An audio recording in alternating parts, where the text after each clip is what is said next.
ये बहुत सावधानी की बात है और जीवन में, सबके जीवन में एक बार ये प्रश्न खड़ा होगा। इसे सौभाग्य मत मान लेना, इसे प्रारब्ध मत मान लेना। प्रारब्ध से भोग का सानिध्य मिलता है, भोग क्रिया नहीं होती। भोग क्रिया अज्ञान से होती है। प्रारब्ध से सामग्री एकत्रित हो जाएगी, भोग का संयोग का वो सब प्रारब्ध रचना कर देगा, लेकिन क्रिया अज्ञान से होती है, क्रिया कामना से होती है। इसलिए कह रहे हैं यदि राधा माधव के प्रेम रस में डूबने के मार्ग में उपासक चला तो उसके जीवन में एक बार ही सही पर ऐसा अवसर आएगा कि वो परस्पर विपरीत शरीर का भोग करने का प्रश्न माया खड़ा करेगी। आपको कह रहे हैं कि अगर नवयुवती है तो अपनी पुत्री जैसे होती है, ऐसे देखो, सुपुत्रीयति, अपनी पुत्री कितनी भी सुंदर जवान, ऐसा आता ही नहीं भाव में कि ये स्त्री है, आता ही नहीं है। जिनके आता है वो राक्षस ही हैं, मनुष्य तो है नहीं। नहीं तो घर में रहा जाता है, बड़ी बहन, परिवार के सदस्य, कहीं ऐसा आता है कि जवान बहन है तो जवान लड़की, ऐसा थोड़ी आता है। हंसते खेलते गले लगाते, कोई कहीं भाव ही नहीं रहता काम का। चाहे जवान पुत्री हो चाहे जवान बहन हो, कभी ऐसा घर में भाव, जिनके भाव आता वो राक्षस हृदय के हैं, मनुष्य हृदय के नहीं। वो राक्षस हृदय वाले, आसुर स्वभाव वाले हैं। नहीं, अपनी पुत्री अपनी बहन के समीप रहने पर कहीं ऐसे भाव थोड़ी आते। खूब खेलना कूदना हंसना बातचीत करना ये सब घर में होता रहता है, पर ये भाव थोड़ी आता है कि ये स्त्री है। नहीं, वो मेरी बहन, वहां कोई गुंजाइश ही नहीं काम भाव की। तो बोले सगी पुत्री की तरह सब पुत्रियां दिखाई दें, अपने से बड़ी हैं तो बिल्कुल मेरी जैसे जननी वैसे। मातृयत्य परांगनाम, जैसे अपनी अम्मा के पास, मां के पास बैठे तो क्या भाव बिगड़ेगा? कुछ नहीं बिगड़ेगा। कैसा भी जवान लड़का हो, मां अपने ऐसे हृदय से लगा के दुलार करती है, समझाती है, बुझाती है, डांटती है। वहां काम भाव आता है क्या? मां के गले लगने पर, बहन के गले लगने पर काम भाव आता है क्या? बेटी को हृदय से लगाने पे काम। जब साधारण सांसारिक पवित्र भाव में काम नहीं आता तो तुम तो परम पवित्र भगवान के भाव वाले हो, तुम्हारे अंदर कैसे काम परास्त कर सकता है? मातृयत्य परांगना, ये आएगा प्रश्न जीवन में। पुरुष है तो स्त्री के प्रति, स्त्री है तो पुरुष के प्रति। साधक बहुत सावधान रहे, माया प्रश्न करेगी। घूमते रहते हैं माया के पार्षद, घूमती रहती है माया की पार्षदी। बहुत सावधान, जाके संग कुमति मति उपजय करत भजन में भंग, तजोरे मन हरि विमुखन को संग। बहुत कीमती जीवन है, सिद्ध बात समझ लो, संकोच की बात नहीं। हरि को रिझाओगे तो वैकुंठ का द्वार, वृंदावन के दिव्य धाम का द्वार, साकेत द्वार, कैलाश धाम का द्वार खुलेगा। और जगत के शरीरधारी को रिझाओगे तो आखिरी द्वार वही है, मलमूत्र का, और कुछ नहीं। हमारी बात मान लो, संकोच करने की बात नहीं है। हम वहीं से पैदा हुए हैं और वहीं की आसक्ति से फिर दुर्गति को प्राप्त होंगे। खुली बात है, देख लो, दो ही आकर्षण है, बढ़िया से बढ़िया खाने को मिले, भोगने को मिले। शिष्णोदर परायण शास्त्र कहता है, शिष्ण और उदर। उदर रसेंद्री से संबंधित है, शिष्ण जनेन्द्री से संबंधित है। बस जनेन्द्री और रसेंद्री के भोगों में पूरा दिव्य मानव जीवन बर्बाद। श्रीपाद कह रहे यदि राधा मुरलीधर के प्रेम में मगन होना है, बहुत सावधान। ये मत समझो कि माया कब किस रूप में कहां प्रश्न करती है। वो जननी है, वो अपने बेटे को पुष्ट करने के लिए कोई भी प्रश्न कर सकती है, लेकिन अपनी दृष्टि। महाप्रभु चैतन्य देव रुदन कर रहे हैं, हा गोविंद हा कृष्ण। दो वेश्याएं पहुंचती, एक कहती कितना ये रुदन कर रहे हैं, बोले मेरी जैसी नहीं मिली होगी इसीलिए ना।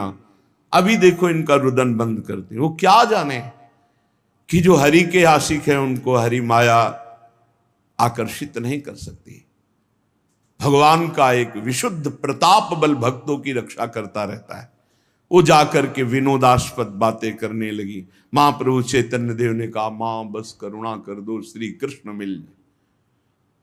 वो शब्द उनके हृदय में ऐसा चोट किया कि मैं इतनी नीच, ऐसे महापावन से ऐसी भावना की चरणों में गिर गई, मुझे क्षमा करो, क्या मेरा भी उद्धार हो सकता? कृष्ण कृष्ण कृष्ण।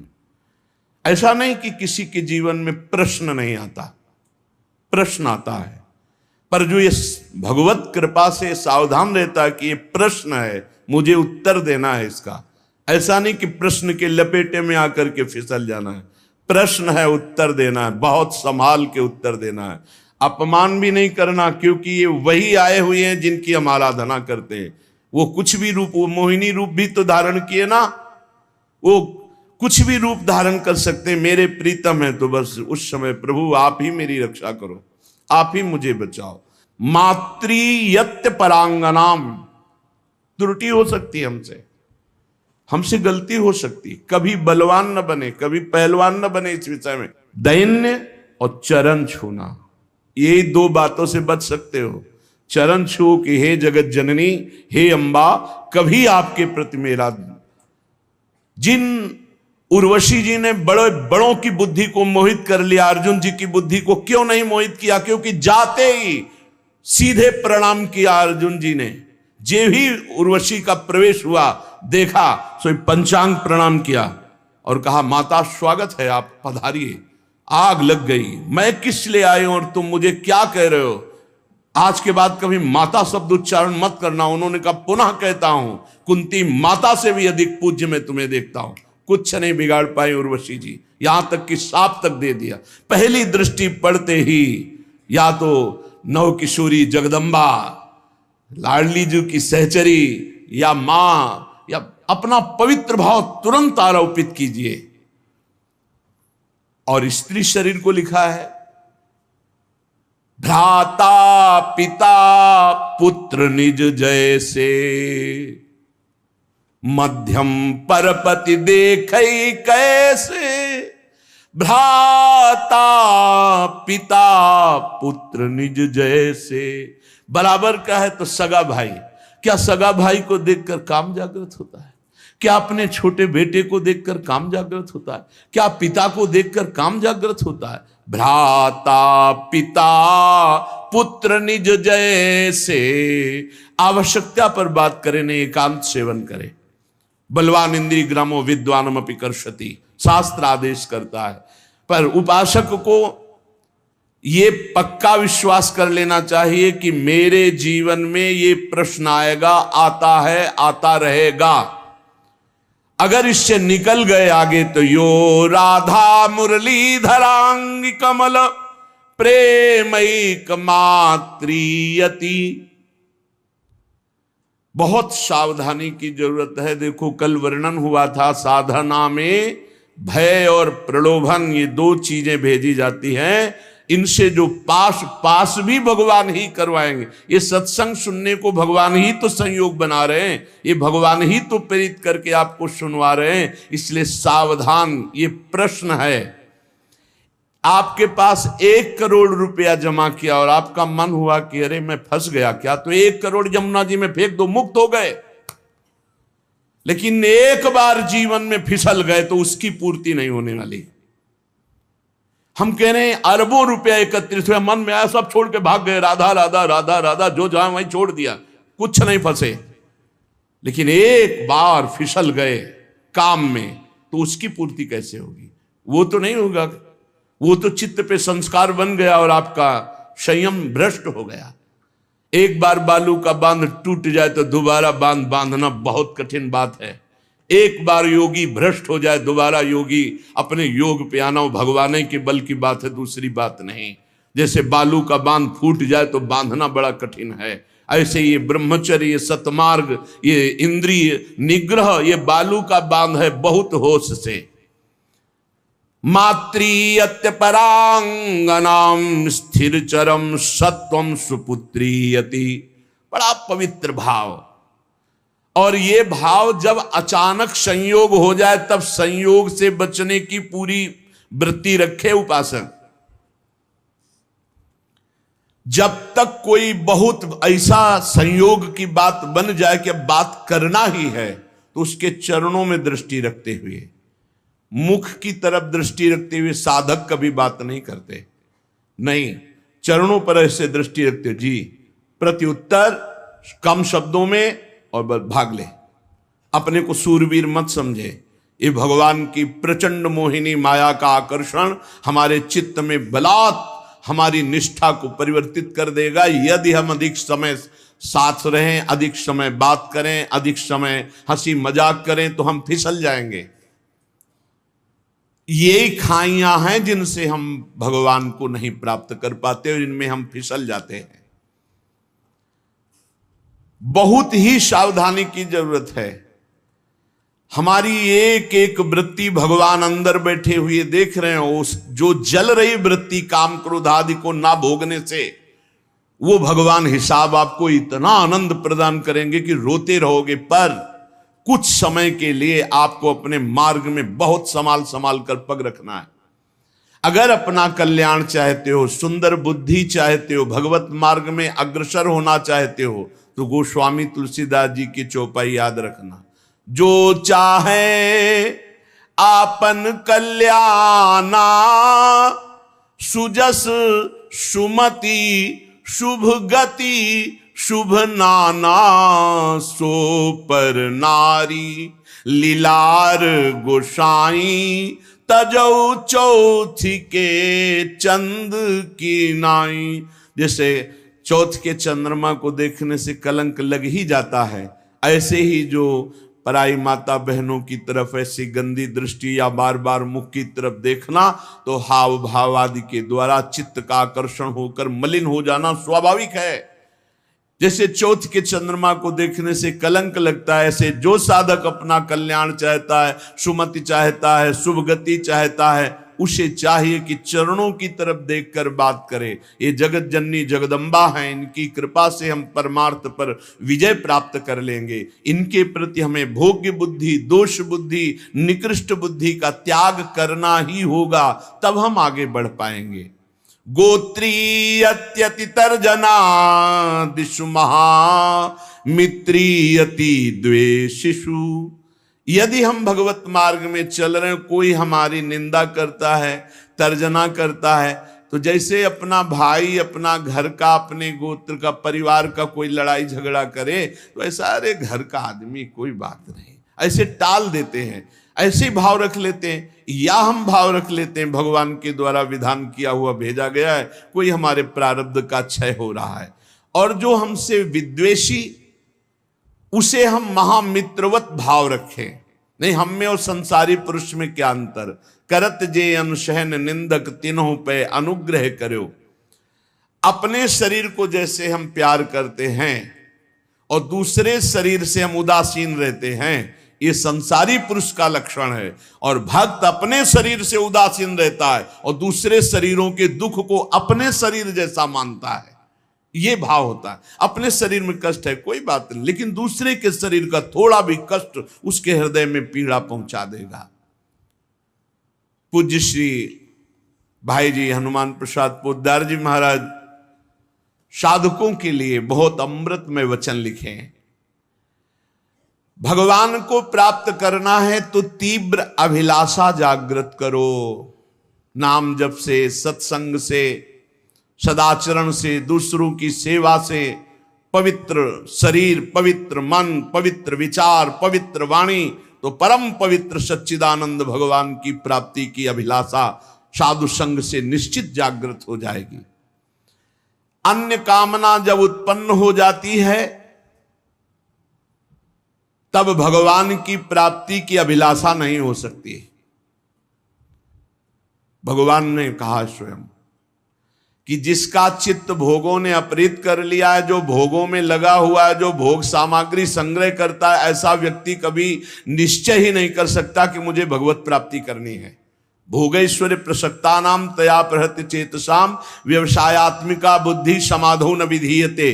वो कभी भगवान की प्राप्ति की इच्छा ही नहीं कर सकता है।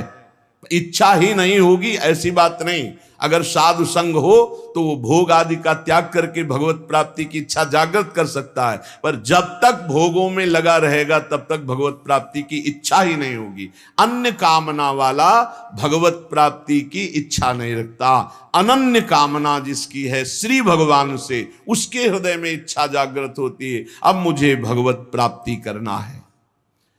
जब भगवत प्राप्ति की इच्छा जागृत होती है तब भगवान के अनुकूल आचरण और प्रतिकूल आचरणों का त्याग, ये नियम लेना होता है। श्री कृष्ण अनुकूलेन प्रतिकूलस्य वर्जनम विसर्जनम। आज के बाद कभी शास्त्र विरुद्ध, धर्म विरुद्ध आचरण नहीं करूंगा, तभी आपके अंदर भगवत प्राप्ति की अभिलाषा जागृत होगी। इधर तो माला चला रहे हैं, पाठ कर रहे हैं, धर्म के कार्य कर रहे हैं, और पीछे फिर अधर्माचरण हो रहा है, तो वो अंधा बटे पड़ा चबाए, तुम्हारे हाथ में कुछ नहीं लगेगा। हमको संयम से रोकना पड़ेगा। जो धर्म, जो नाम जप, जो साधन कर रहे हैं, वो हमारा कहीं किसी पापाचरण में बह न जाए, कहीं किसी छिद्र से बह न जाए। हम अपने इंद्रियों को, मन को हम विचार के द्वारा, पवित्र विचारों के द्वारा उनको घेरे रहते हैं। इसी का तो इनाम मिलता है परम पद, इसी का इनाम मिलता है अद्भुत आनंद की उमगन। ना भय जन्म का, ना मृत्यु का, ना रोग का, ना शोक का, किसी भी तरह का कोई भी द्वंद्व प्रभाव उपासक के अंदर नहीं रह जाता। अनुकूलस्य, अपने इष्ट देव गुरुदेव के अनुकूल, और प्रतिकूलस्य विसर्जनम, प्रत्येक प्रतिकूल आचरण का त्याग।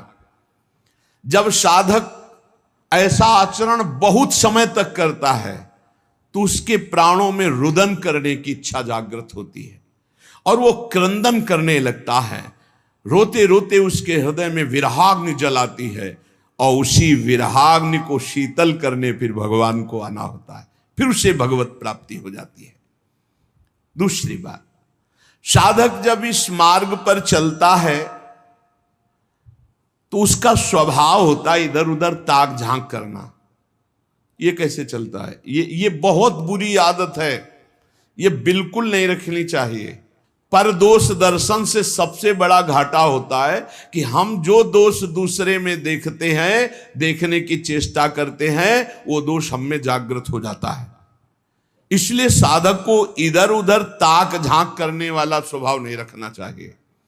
छोटी छोटी बातें होती हैं जिनमें हम फिसल जाते हैं। हर साधक इस बात को समझ ले, परमार्थ में चलने पर इधर उधर ताक झांक, वो पड़ोस बगल वाला साधक क्या करता है, अगर ये दोष दर्शन की वृत्ति रही तो ऐसे ही नीचे खड़े रहोगे, परमार्थ की ऊंचाई पर नहीं चढ़ पाओगे। इधर उधर ताकने वाला साधक लक्ष्य तक कभी पहुंच ही नहीं सकता। सिद्ध महापुरुषों के वचन है। साधक को चाहिए कि अपनी दृष्टि केवल अपने लक्ष्य पर रखते हुए, लक्ष्य हमारा क्या है? सर्वान वस्तुतया निरीक्ष परम स्वाराध्य बुद्धिर्मम, मेरे भगवान ही सब रूपों में, बस सारा नाटक वही कर रहे हैं। हमको ये नहीं देखना ये कमी इसमें साधक में है या कमी उस साधक, ये गुरु देखें या भगवान देखें, वो सुधार करें, हमारा ठेका नहीं है। हमारा ठेका है अपनी कमी देखना और भगवान को प्राप्त करना। सत्संग अपने लिए होता, दूसरों के ऊपर थोपने के लिए नहीं होता, दूसरों के दोष दर्शन के लिए नहीं होता, वो अपने मन को शासन में लाने के लिए सत्संग होता है। साधक जब इस दोष से आगे बढ़ता है, ये बहुत जोर का दोष होता है, जब इससे आगे साधक बढ़ता है तो उसके जीवन में प्रलोभन आता है। जब प्रलोभन से बचता है तो फिर भय आता है। बड़े बड़े भय आते हैं भक्तों के जीवन में। फांसी की सजा निश्चित हो गई, आग में जलाने निश्चित हो गया, जहर पिला दिया गया, क्या क्या। जब प्रलोभन और भय से भी आगे निकलता है तब दिव्य सिद्धियां, आकाश में उड़ जाओ जहां जिस लोक में, जब इनसे भी आगे निकल जाए, जीवित मर जाए उलट आप में समाया है दिलगिरी, एकदम खाक, तब भगवान की प्राप्ति होती है। वो संसार चक्र का भेदन करके सच्चिदानंद स्वरूप को प्राप्त कर लेता है। वैराग्य दो प्रकार का होता है, एक समल वैराग्य और एक विमल वैराग्य। सांसारिक प्रतिकूलता को लेकर जो घर त्यागा जाता है उसे समल वैराग्य कहते हैं। ये समल, मल का प्रयोग नहीं होना चाहिए। ये मल है वासना, कामना, रुपया, पैसा।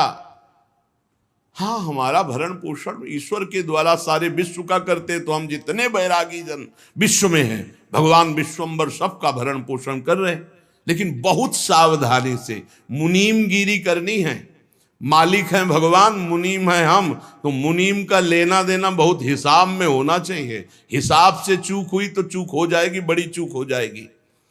तो एक होते हैं वैराग्य लेते हैं ये देख करके कि अब नौकरी नहीं मिल रही, विवाह भी नहीं हुआ, खान पान की व्यवस्था, बाबा जी बन जाते हैं। जिंदगी नरक हो जाएगी तुम्हारी और दूसरों की बेइज्जती करवाओगे। कभी ऐसे बाबा जी नहीं बना जाता। बाबा जी बना जाता है, सब व्यवस्थाएं हैं, लेकिन अब मन नहीं लग रहा, ऐसा लग रहा है मुझे भगवान चाहिए। तब इसे विमल वैराग्य कहते हैं। अगर समल, ये जो समल वैराग्य है, इस समल वैराग्य को यदि विमल वैरागी मिल जाए तो वासना हट जाए और निर्मल मार्ग में चल पड़ेगा। ऐसा नहीं कि उसका कल्याण नहीं होगा, पर है बहुत गड़बड़। वैराग्य के दो रूप है, एक समल वैराग्य, एक विमल वैराग्य।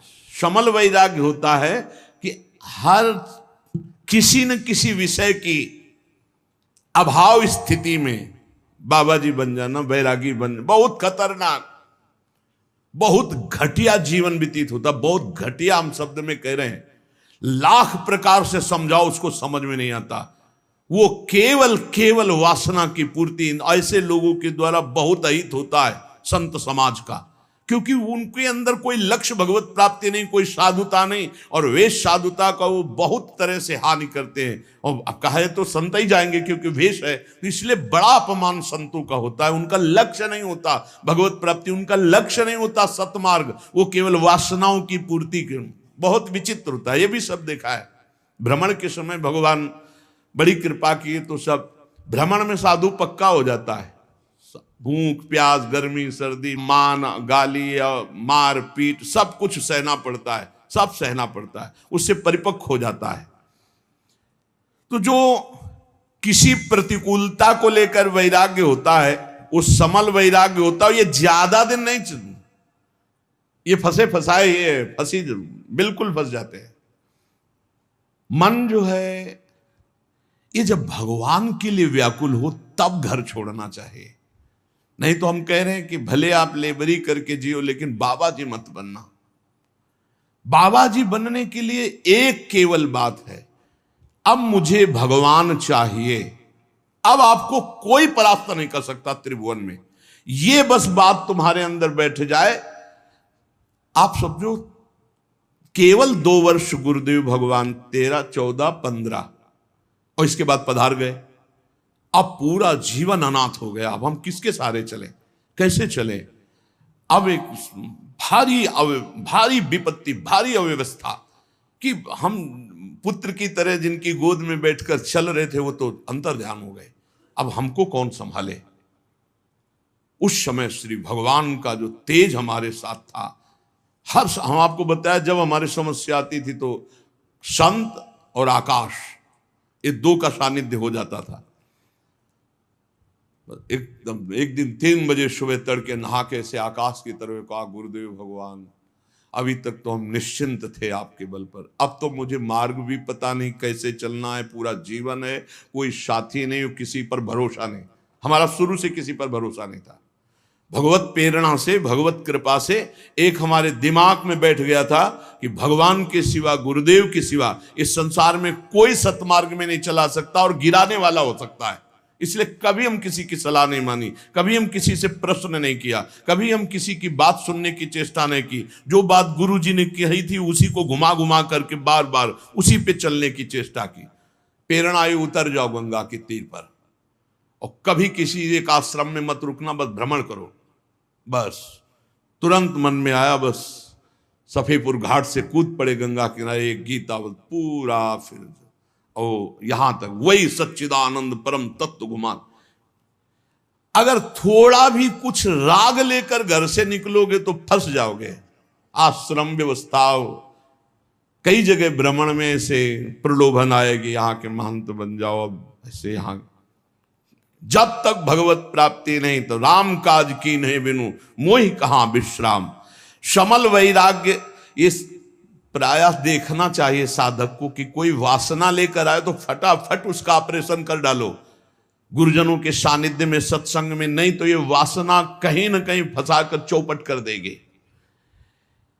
किसी सांसारिक प्रतिकूलता को देख करके अनुकूलता पाने के लिए तो बाबा जी नहीं बन गया कोई, या अनुकूलता पाने के लिए वैराग्य का नाटक तो नहीं कर रहा। ये बहुत हानिकारक है, परमार्थ में आगे नहीं बढ़ने देगा। विमल वैराग्य जिसमें विषयासक्ति है पर वो विषयासक्ति को मिटाना चाहता है, वो तृष्णा रहित होना चाहता है, वो भगवत प्राप्ति करना चाहता है, वो कहीं विश्राम नहीं मानना चाहता, केवल भगवान की प्राप्ति। वो सूरवीर, ये महान योद्धा सातरत सा लोकांतरत पार कर देगा, जीवन पार कर देगा, कोई नहीं इसे परास्त कर सकता। दुख दोष ये मिटाने के लिए हम भगवत मार्ग में आते हैं। देखिए, दुख दोष मिटाने के लिए हम भगवत मार्ग में आते हैं। जो उपासक भोगों का रागी होगा, सुख सुविधाएं हर्षित, ठाकुर को देखकर हर्षित होने का कब तुम्हारा भाव आएगा? मन अति हर्ष जनावन ते ही आज देखी हो परम से। अरे विश्व की हर संपत्ति चरणों में फेंक दी जाए तो भी ऐसे, उधर देखने की इच्छा न हो। सुरपति नरपति लोकपति जिनके भावे घास रहे, परम आनंद में तज सब ही गए। सच्चिदानंद का आशिक और छोटी मोटी वस्तुओं में हर्षित हो जाए, ऐसा बुरा लगना चाहिए संसार के पद प्रतिष्ठा भोग सामग्री। जैसे तुम्हें कई अरब रुपया का संकल्प बनाया, तुम्हें 5 का नोट दिया जाए, ये ले 5 का, तो कैसा लगेगा? मानो थप्पड़ मारा। ऐसे अखिल कोटि ब्रह्मांड नायक चाहिए तो लोक परलोक के भोग तुम्हें विश्वत लगने चाहिए। ब्रह्मादि के भोग सब विषम लागत ताई, नारायण ब्रज चंद की लगन लगी। कहीं राजी हो जाए, हे साधक सावधान, कहीं राजी नहीं। अपने को हर समय कसौटी में कसते रहो, कोई जान न पावे। सब सुविधा होने पर आप अपने को कसौटी में कसो। तुम शरीर नहीं हो, तुम मन नहीं हो, तुम इंद्री नहीं हो। कभी कभी पूरा दिन भूखे रह गए, कोई जान न पाया। और दिनचर्या में फर्क नहीं पड़ना चाहिए। दिनचर्या में फर्क पड़े तो तुम साधु नहीं। दिनचर्या में फर्क न पड़े और अपने आप को कभी ऐसे कभी ऐसे, और खूब भजन परायण। और जब एक समाहित चित्त हो गया, भजन से चित्त नहीं हटता, तो ये सब खत्म हो जाता है। फिर तो जो जैसे प्रभु रखे, जोई जोई प्यारो करे सोई मोई भावे। पहले कसौटी में कसना चाहिए अपने आप को।